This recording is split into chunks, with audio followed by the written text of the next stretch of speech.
Hey everyone, this is Tim from Your Six Studios. Today in this video, I'm going to show you how to redeem a PlayStation Plus gift card on your PlayStation 5. So just on the home screen here, let's go up to settings and select this. Then go to users and accounts. Then we can go to account and go to the right and go down to payment and subscriptions. Then under here, we can go to redeem codes. Redeem voucher codes for games, subscriptions, PlayStation Plus, or add funds to your wallet with your gift cards. Then just enter in the 12-character voucher code right here, and you should be able to redeem PlayStation Plus on your PS5. You can back out of here and go to transaction history and see that it's added to your account.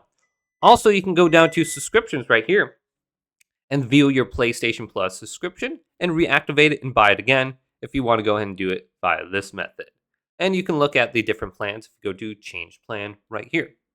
So hopefully this video did indeed help you out. If it did, leave it a big thumbs up and subscribe to my channel down below for more checkout videos coming up next on Your Six Studios.